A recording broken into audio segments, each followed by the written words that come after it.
Welcome back, family. Today we're going to be talking about 6 different ways to increase your level of awareness. Typically, people will believe anything when they are frightened, but critically thinking people will look for deception and find the truth through the smokescreen of fear. This is why it becomes important to listen to the critical thinkers versus the fearful reactors, because anybody who is reacting out of fear, you can know right away that they have not applied a high level of reasoning or any type of true analysis behind that action. They're operating simply off of default programming, default settings, what they were default programmed to be fearful of, right? And so when we understand the first method of increasing your self-awareness is actually realizing that no one is coming to save you. You are indeed the one. You are your own savior. When you understand, recognize, and embrace this fact that you are your own savior, you no longer look for outside influences of validation.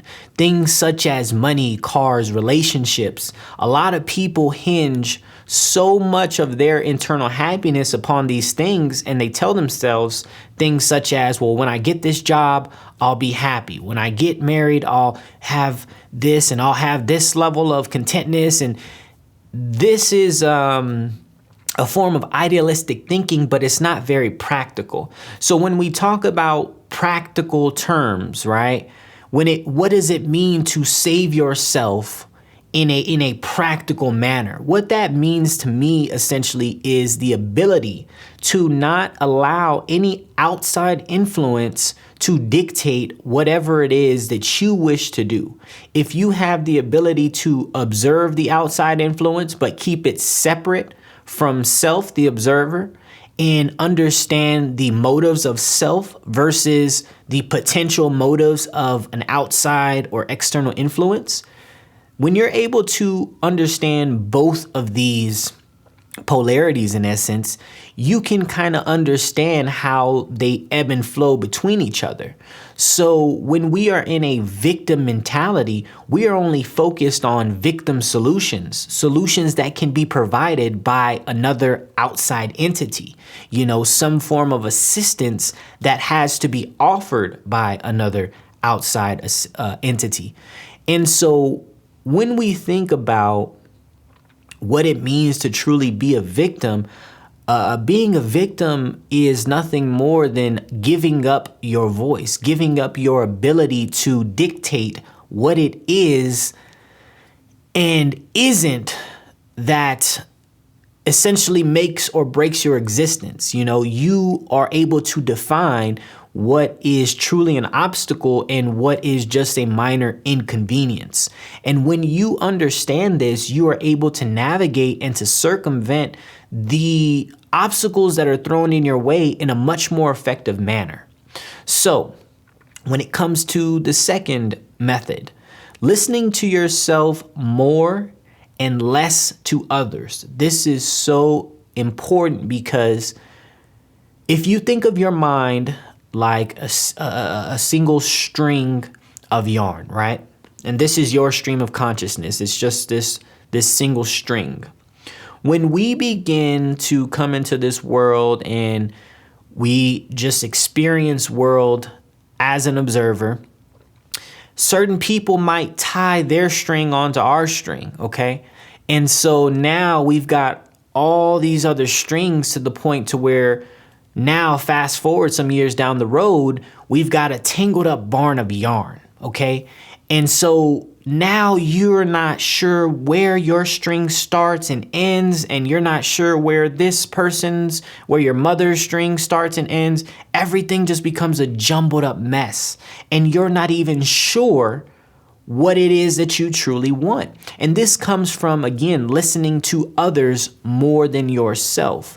When you are feeding the voices of others, this is what's going to be more dominant and prominent inside of your head. It's going to be the voices of others versus your actual internal voice, which should be the loudest and the primary driving, motivating force behind all your actions. However, if you are so accustomed to having other people's voices in your head and listening to essentially their belief system, their operating way, when you try and apply this to yourself, okay, this is just like trying to put on a shoe that doesn't fit.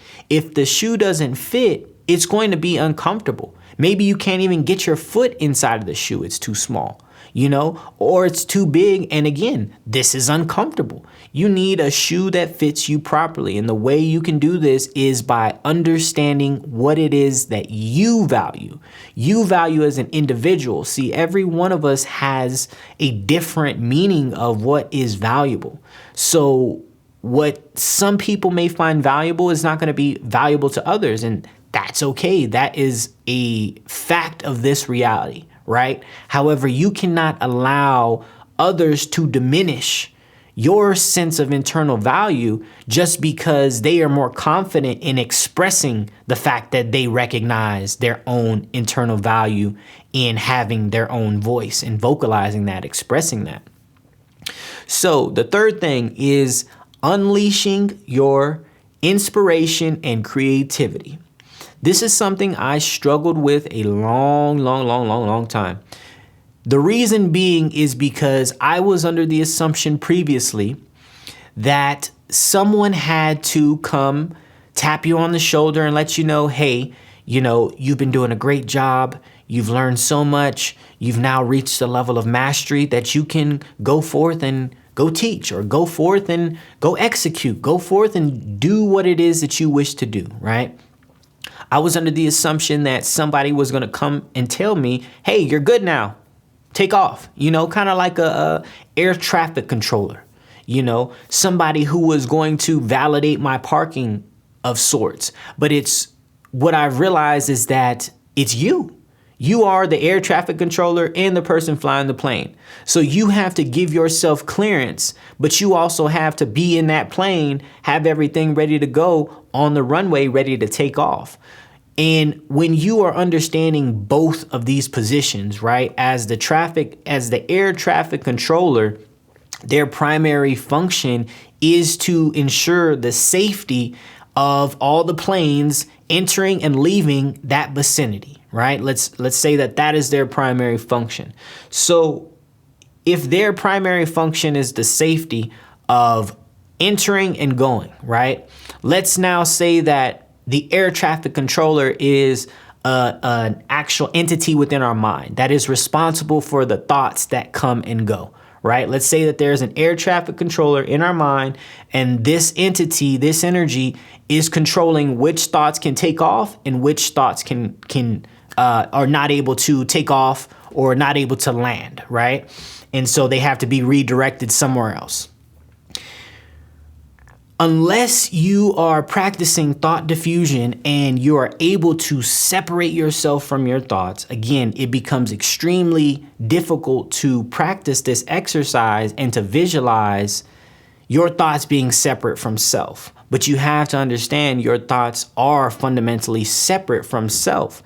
And the suffering comes from the attachment to the thought. A lot of the times what I've realized is that we will, just due to how the English language is set up, we will say things such as, I feel like something is wrong, right? However, this is a misidentified feeling because that was a thought, but we mislabeled it because of the language as a feeling.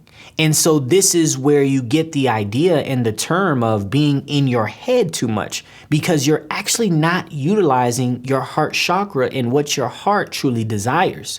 You are just reframing it, repackaging it as if it was coming from the heart, but indeed it is coming from the mind. And this is why you might not feel emotionally connected to some of these things that you have convinced yourself hold some form of value for you.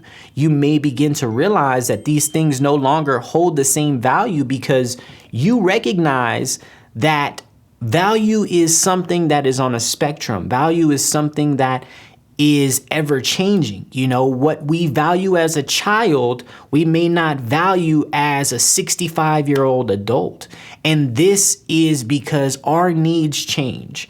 And the more we are in tune with our needs in the present moment, the better we can articulate them, the better we can communicate them, the better we can have those needs met, right?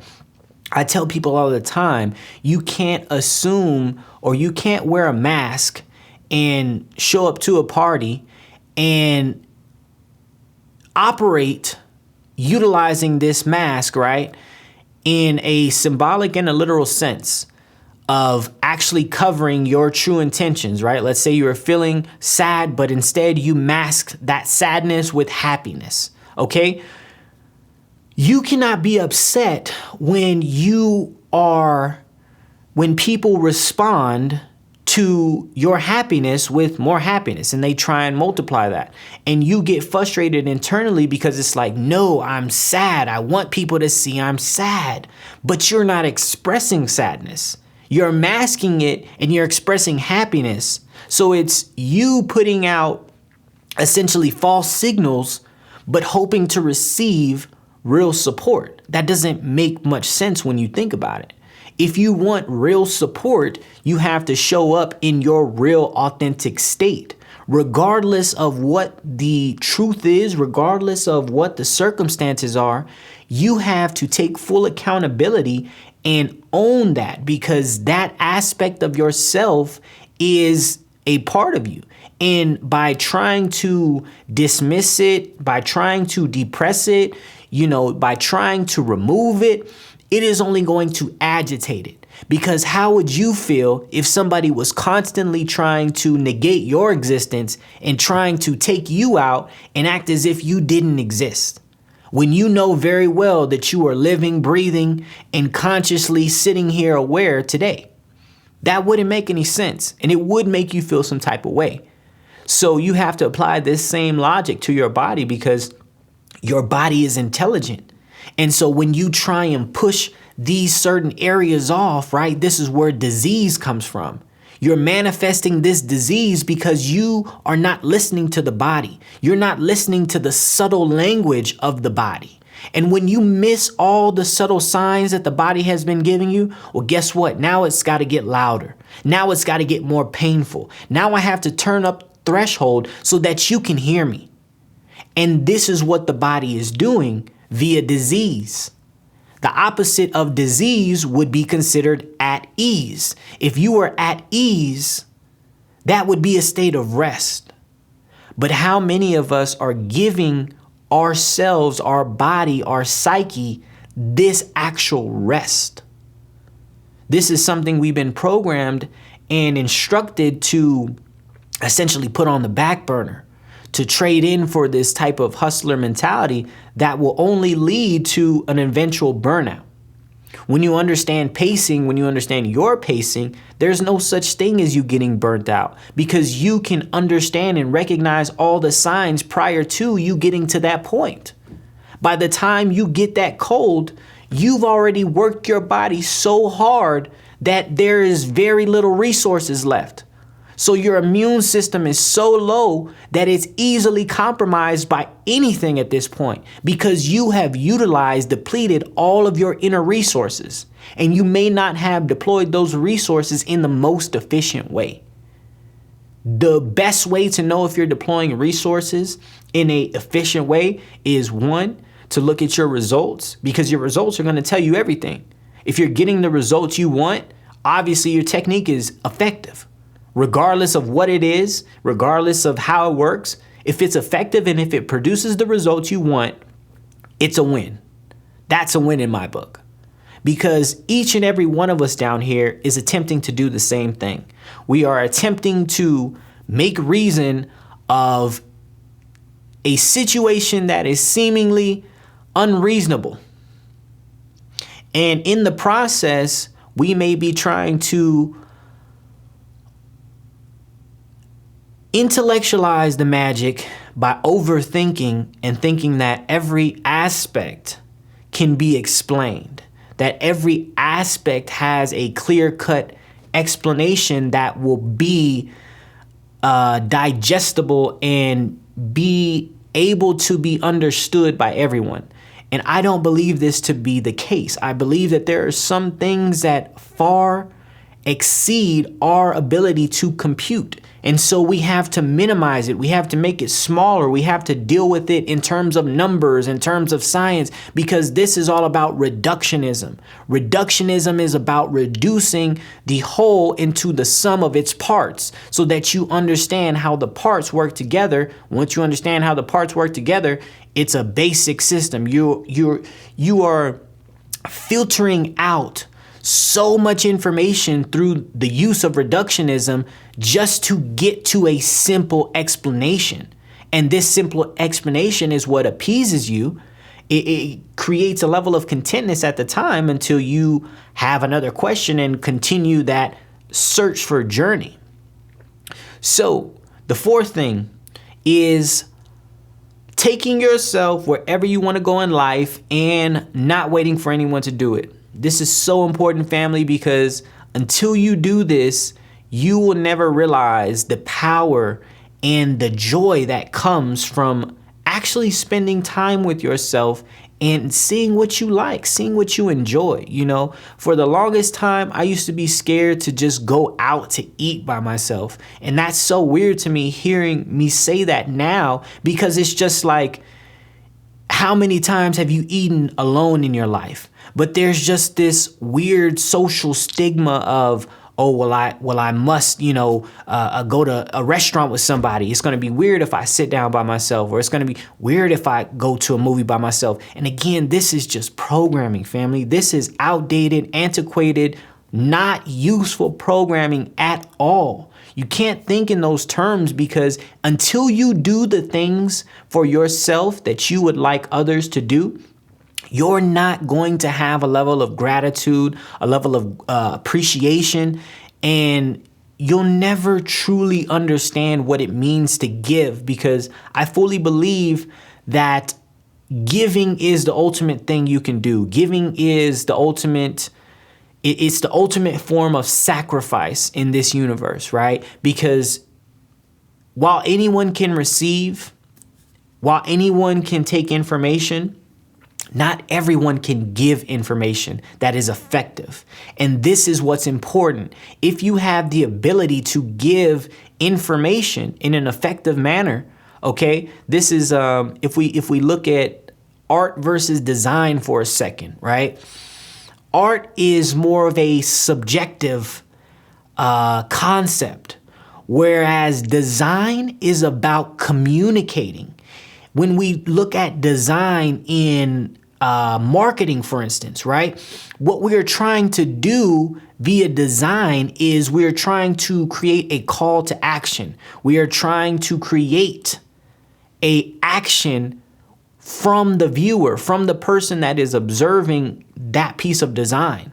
And this is the fundamental difference when it comes to art. Art is more about about inspiring, about sparking that next idea, whereas design is about effective communication. So when we understand by design, this reality was not set up for us to effectively communicate. This is something that we have to adapt to, and we have to essentially overcome the obstacles that have been put in place. Things such as the language, things such as the self-limiting beliefs, all these kind of traps that just by design are waiting for you to fall into them, because they already have a predetermined outcome. There's already a predetermined outcome when you go through the current justice system, okay? There are already predetermined outcomes when you go and walk through certain paths. This is why you have to be especially cognizant of the path that you are on currently, because most paths only end one way. And when you understand this, when you understand what path that you are on, you can, again, practice that ability of foresight, look ahead and understand, well, if I continue to follow this thought, will this get me closer to the life that I want to live? That's the easiest way to determine if a thought is beneficial or not, is to just ask yourself, if I continuously follow this thought from this point on, will this get me closer to the life that I truly want to live? And when it comes to the fifth element, this is talking to yourself and about yourself in a kind way. This is important, family, because when you understand how you treat yourself is how you treat others, okay? If you're not willing to do something for yourself, you won't be willing to do it for others. And when you do things willingly, when you do things because you want to, there is a completely different energy behind that versus when you are forced to do something. How well do you do something when you're forced to do it versus when you want to do it? It's a simple understanding that we operate better based off of our interest level. When we are interested in something, we're going to pay more attention to it. And if you think about attention as a currency, we're paying more because we enjoy the convenience. When you think about anything in life that costs more, i.e. buying a water at a convenience store, well, it's in the name. It's convenient, right? You didn't have to go all the way into the big grocery store, get down, get all this stuff. You just went, ran in, grabbed what you needed. That was convenient. But because of that convenience, I'm going to charge you for that convenience, because obviously the water didn't just appear here. I had to get it here somehow, working with distributors and all this types of stuff, getting the store, rent, all this stuff, right? And now I've got this store, this convenience store.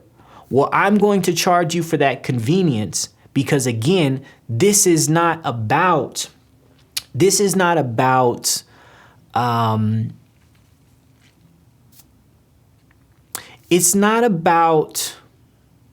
helping others, right? It's about helping yourself in a way that appears that you are helping others.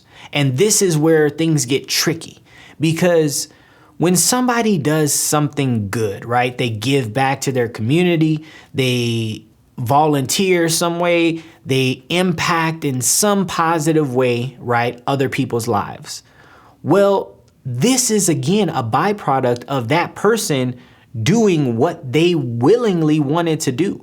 Typically by will, if somebody is willing to help others, it's because they were willing to help themselves. If somebody is not willing to help others, it's because they're not willing to help themselves. And so when you understand this, when you understand how people talk to themselves, how people treat themselves, this is all what people choose, the things they choose.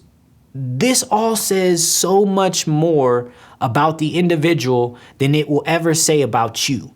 And when you understand this, when you pay attention to these things, when you recognize these things, you'll begin to notice certain patterns, certain trends when it comes to people who aren't willing to help themselves. You'll notice certain vocabulary that you'll hear consistently. And I want to go over some of the teardown phrases that are utilized.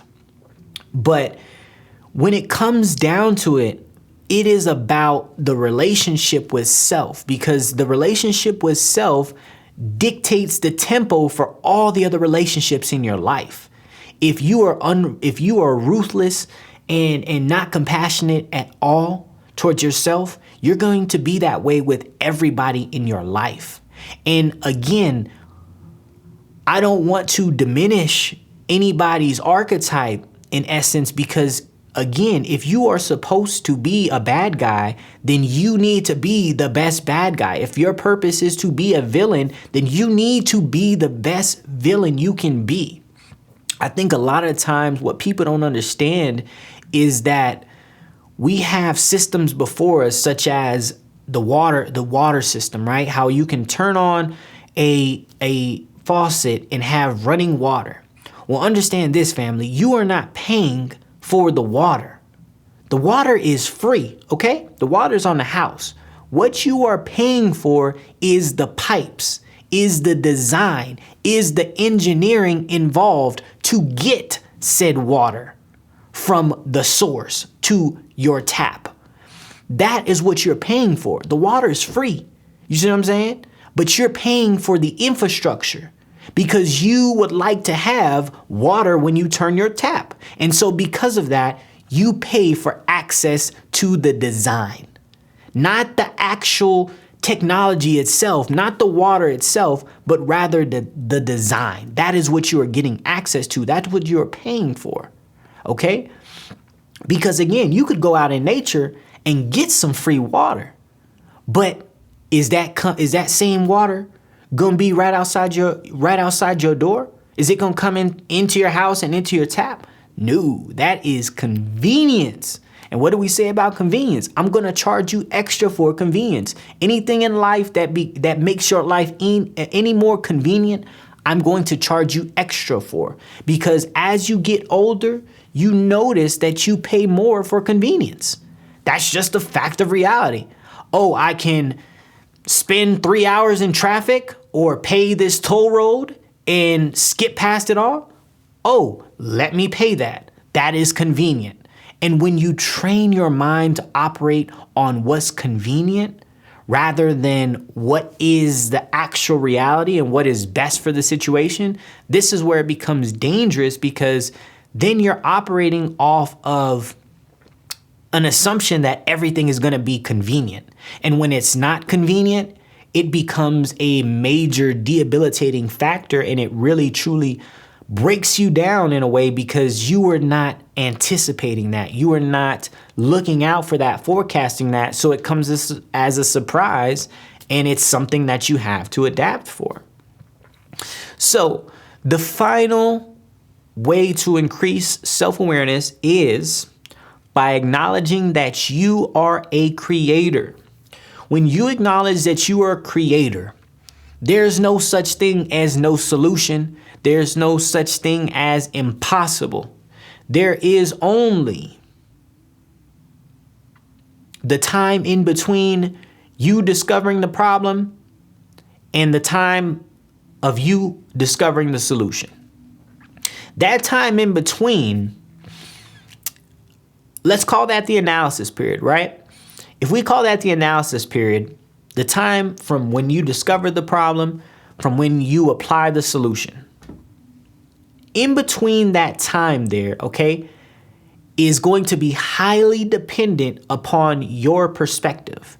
If you are thinking like a victim and you think, oh, I need somebody to come save me. I need somebody to come pay this. I need somebody to help me with this. I need somebody to yada, yada, yada, yada, yada, right? You're not going to have or feel like you have any options. You're going to feel that your back is up against the wall and the world is out to get you and you are alone in this, right? However, when you switch that switch, when you flip that switch, and when you begin thinking like a creator, you create solutions out of nothing. How do you do this? This is a process by which you apply a perspective of abundance, a perspective of limitless towards a problem, okay? Towards a limited problem, because anything within this reality is going to be limited, right? In some way, shape, or form, whether it's going to have a lifespan, whether it's going to have a burn rate, longevity, everything that is living in some way, shape, or form has a lifespan. And this is what essentially gives precedence to the organism. Without the lifespan, without the longevity, without the age, and without the time aspect, right? We don't have markers, we don't have events, there's no continuity, there's nothing holding anything together. So when you understand all of these concepts, family, are just man-made concepts. So you have to separate yourself from all of these concepts, because these are designed not to, again, to assist you in creating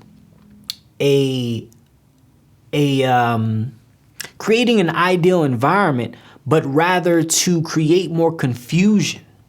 And so this is why it becomes important to strengthen your level of discernment, because the stronger your level of discernment is, the easier it becomes to navigate knowledge, to circumvent certain obstacles, and to apply your creator perspective towards every aspect of your life.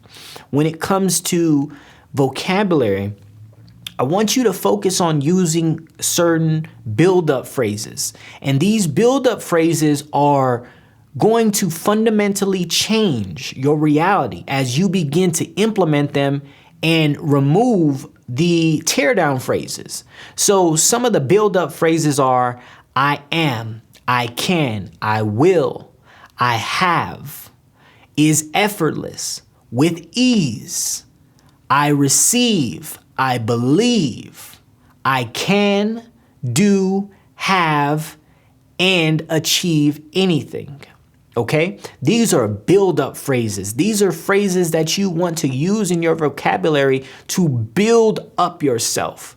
Now, let's say you want to tear down yourself. Well, now you're going to use phrases such as maybe, someday, I wish, I hope, I can't, won't, if only, will never, too hard, and impossible.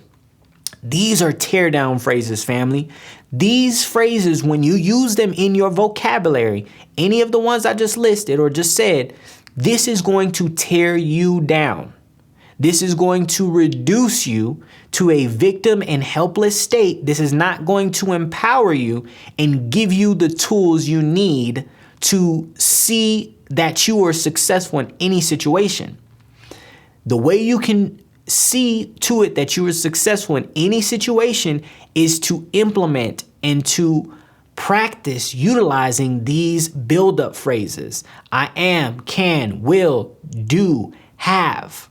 When you speak in these terms, you are not leaving things to chance.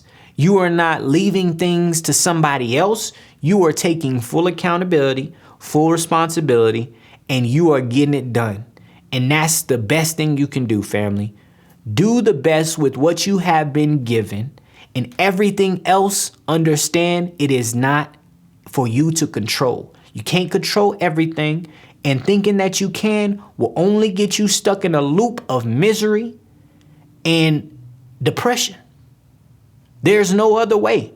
If you think that you can control everything right now, the universe is going to consistently test your gangster and let you know, yo, player, I know you thought it was cool and you could control everything.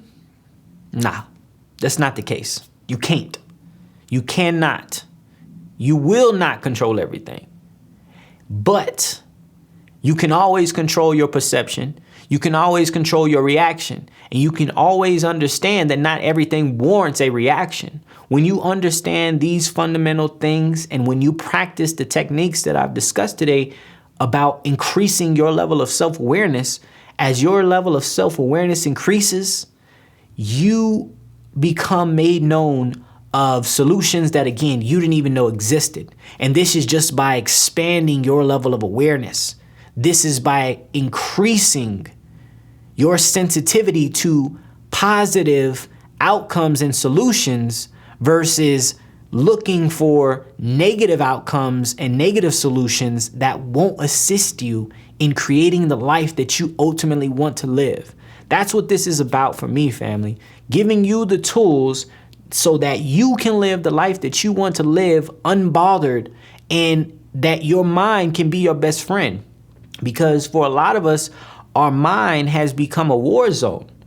At one point in time, I couldn't even sit alone in a room with myself because my thoughts that I had been running away from were so loud and so consuming. It just gave me so much anxiety, so much just internal feelings of uneasiness that I couldn't even sit in a room for 5 minutes alone in silence, family. To me, that's pretty sad. And it speaks to the larger addictions to sound, to being overstimulated, to all of these things. But basically what it boils down to is your ability to become aware is your ability to change your circumstances for the better or for the worse. It is always up to you. You always have a decision in the matter. However, when you do not recognize the fact that you have rights, well, you don't have rights. You don't have rights until you recognize that they've been violated. This is how the current system works. So if you are not educating yourself on your current rights as an observer, as a human being, as a spiritual entity, if you are not being advised and informing yourself of your right to happiness, of your right to pursue the things that you believe have and hold some form of value, then what is this existence? What is the purpose of an existence where you are just subject to the laws of everything outside of yourself? What is an existence where you are not able to contribute in a meaningful way to community, to universe, to humanity, to all these things? When you are not able to give because you are not even giving yourself that grace, you are not even giving yourself that compassion, what type of existence is that, family? In my mind, there's no way that can be a pleasant existence. And I'm sure that there are some people that are struggling with these same very issues and trying to figure out how to claw their way out of that situation. And the easiest way to do that is to, again, increase your level of self-awareness so that you understand what is going on. You equip yourself with the knowledge and you are looking for positive solutions, not looking for a savior. When you get on this frequency, family, everything becomes open and available to you. It's just a matter of applying the actual intelligence and turning it into wisdom. That is wisdom. Wisdom is intelligence applied. If you can't apply the intelligence, it's of no use to you. It's of no use if you cannot apply it. You have to be able to apply it to your life. And when you apply it, it may not be as effective as you hope it to be. And this is why you essentially have to work like a lion, family, right? So what you want to do is you want to sprint. You want to hit that sprint and then you rest, okay? And while you're resting, you reassess so that when you try again, you know, okay, I came in too hot on the left this time. Boom, boom, boom. Let me make sure I make these adjustments. Okay, now, boom, we got us a kill. Now we eating, family. Because you made those adjustments and you reassessed while resting, right? You can't reflect unless you're in a state of rest, unless you're in a state of ease. If you are attempting to reflect while you're angry, that's like trying to, again, look at yourself in a boiling pot of water. How are you going to see a clear image of yourself in a boiling pot of water? It just don't work that way, family. You have to allow the water to become still. The water is the emotions. When the emotions are still, when the emotions are calm, that is when you become the Christ and you walk above, you walk on water, you walk on your emotions. This is being above your emotions, no longer being drowned by your emotions. When your emotions no longer can drown you, family, this is again when you are walking on water. That is a miracle because most people get consumed and drown in their emotions.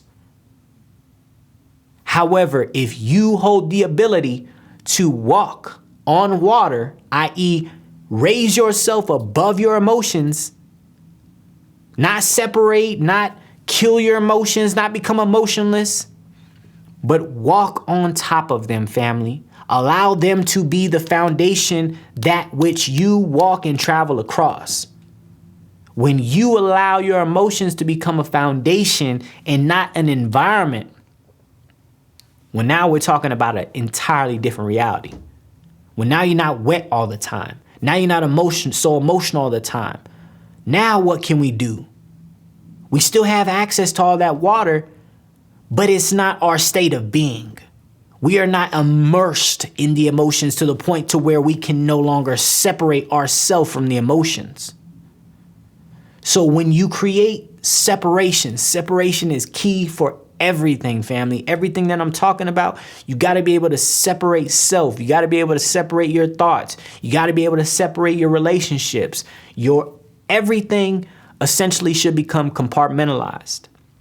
And when you compartmentalize information, when you compartmentalize certain aspects, it's not about keeping certain parts from certain individuals, right? Because anybody who has the appropriate clearance level is going to be able to have access to all those things. But not everybody needs to have access to a top secret nuclear facility, okay?